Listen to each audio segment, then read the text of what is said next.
Kamusta mga kabasketball? Ito ang iSport Zone at gaya nila ay pwede kayong mailagay sa ating mga videos. Bumili lang ng iSport Zone merchandise gaya ng t-shirt, face mask, cap, or hoodies na available na sa Philippine online stores at available din internationally kung kayo ay nasa labas ng Pilipinas. Ipadala ang iyong mga litrato, suot ang iSport Zone merchandise sa isportzonetv@gmail.com. Ang mga link sa online store ay nasa description ng video na inyong pinapanood.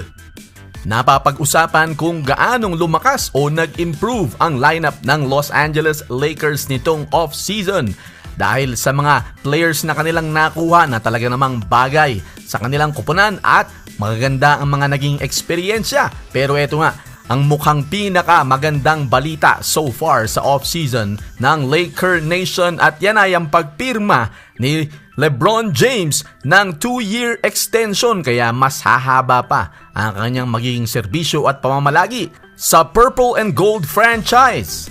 Habang kakaanunsyo nga lang na makakaharap ng LA Lakers ang kanilang karibal na LA team na Clippers para sa opening night, eto't sumabog naman ang kumpirmasyon mga kabasketball at report nga na si LeBron ay pumirma ng 2-year contract extension. Ito ay ibinalita ni Shams Charania na ibinalita naman ng Clutch Sports CEO sa kanya na si Rich Paul. Ang kontrata ay 85 million maximum extension na aabot hanggang sa 2022-2023 season at magbibigay ng additional na 42.5 million kada taon kay LeBron James.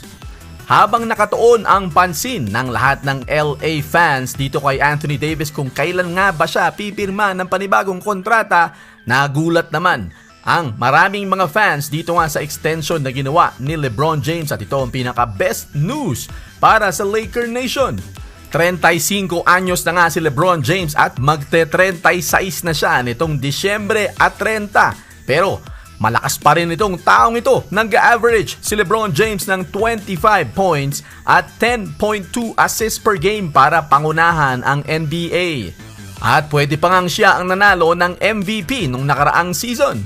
At sa pakikipagsanib puwersa nga ni Anthony Davis ay naibigay nila ang ika-17 championship para sa LA Lakers para tumabla sa pinakamarami sa history ng NBA. At nag-average si LeBron ng double-double sa NBA Finals laban sa Miami Heat, 29 points, 11 rebounds para kunin ang kanyang ika-4 na titulo.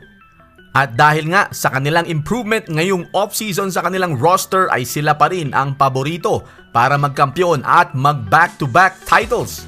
Sa extension nito na ginawa ni LeBron James ay malamang malaki ang kinalaman nito kung bakit hindi pa pumipirma si Anthony Davis ng kanyang sariling kontrata. May mga timing yan mga kabasketball dahil nga itong si Anthony Davis ay naghihintay din na siya'y tumungtong ng ika-10 taon niya para maging qualified na siya para sa mas malakihang swelduhan.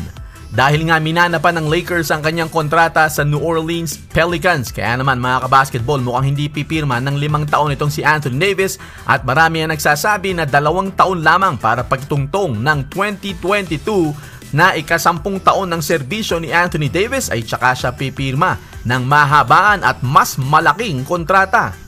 At dahil pumirma na nga si LeBron, siguro yan ang isa sa kanilang mga tinutuos ay mukhang maaring pumirma na rin itong si Anthony Davis ng kanyang sariling kontrata. Baka mamaya lang o kaya bukas ay pumirma na rin ito. Pero ano pa ang ibig sabihin ng pagpirmang ito ni LeBron James at 2023 matatapos yan mga kabasketball?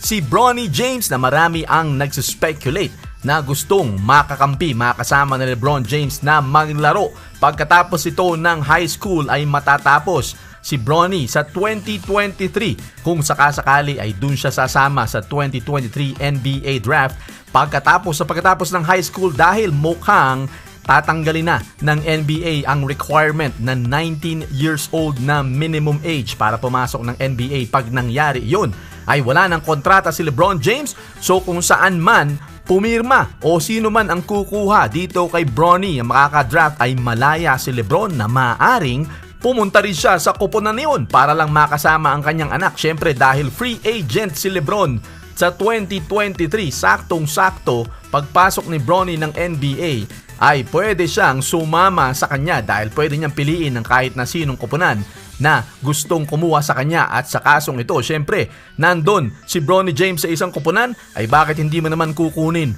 ang isang LeBron James kahit na ba medyo bumaba na? Pagpalagay natin ng laro nito, ay malaking marketing advantage ito sa sino mang koponan na lalaruan ng mag-amang James.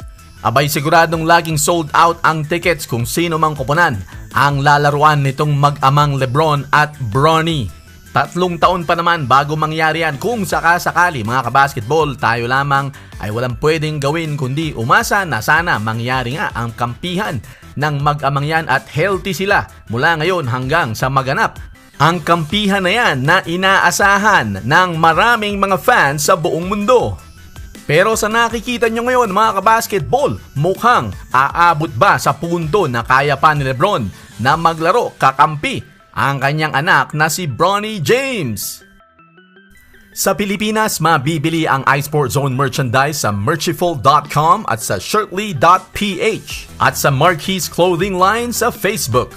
At kung nasa labas ka naman ng Pilipinas, Teespring.com nagde-deliver sa buong mundo.